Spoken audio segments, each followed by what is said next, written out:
আসসালামু আলাইকুম ভিউয়ার্স, সবাই কেমন আছেন? আশা করি সবাই ভালো আছেন।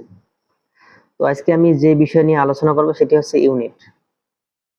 ইউনিট কিভাবে কাউন্ট করা হয় অনেকেই জানে না সেটা। বা অনেক গ্রাহক বলে যে আসলে আমার বিদ্যুৎ বিল কেন বেশি আসলো বা কম আসলো। সেক্ষেত্রে আপনারা এখন থেকে নিজেরাই জানতে পারবেন বা হিসাব করতে পারবেন যে আপনার এই মাসে কতটুক বিদ্যুৎ আপনি ইউজ করেছেন বা কত ইউনিট ব্যবহার করেছেন। চলুন তাহলে দেরি না করে মূল বিষয়ে যাওয়া যাক। সবার প্রথমে জানতে হবে আমাদের KWS টা কি। KWS হচ্ছে কিলোওয়াট আওয়ার। ১ কিলোওয়াট ক্ষমতা দিয়ে ১ ঘন্টা ধরে কাজ করলে যত বিদ্যুৎ খরচ হয় সেটাই কিলোওয়াট আওয়ার। এটাকে আমরা সাধারণত ১ ইউনিট বিদ্যুৎ বলি। এটি হচ্ছে একটা ডিজিটাল এনার্জি মিটার। তো আপনাদের বোঝার কারণে আমি আগেই থেকে সবকিছু রেডি করে রেখেছিলাম।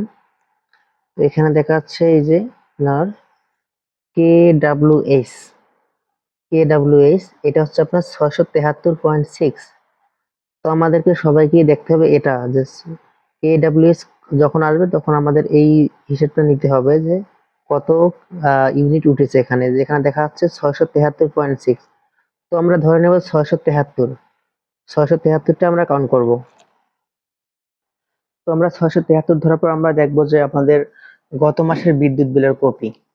তো গত মাসের বিদ্যুৎ বিলের কপি এখানে দেখা যাচ্ছে যে আপনাদের এখানে হচ্ছে যে ১০/৫/২৫ এবং ১০/৪/২০২৫ এখানে দেখা যাচ্ছে আপনার বর্তমান এবং পূর্ববর্তী।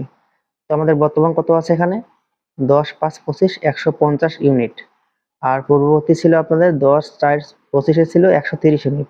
তাহলে মোট আমাদের দেখাচ্ছে এখানে ২০ ইউনিট। এটা হচ্ছে আমাদের মোট ইউনিট। তো চলুন তাহলে আমরা সেই মিটারের আমরা একটু হিসাব করে দেখি তাহলে কি হয়। ক্যালকুলেশন একটু করি তাহলে। এখানে দেখা যাচ্ছে আপনার ওখানে মিটারে দেখছিলাম আমরা ৬৭৩। এটা হচ্ছে আমাদের মোট ইউনিট ৬৭৩। এখানে আমি যদি মাইনাস করি কত এখানে ছিল আপনার বর্তমানটা এখানে ধরতে হবে গত মাসের যেহেতু, আর হচ্ছে আমাদের এখানে ১৫০ ইউনিট ১৫০ ইউনিট মাইনাস করলে ১০০ দেখা যাচ্ছে আমাদের ৫২৩ ইউনিট।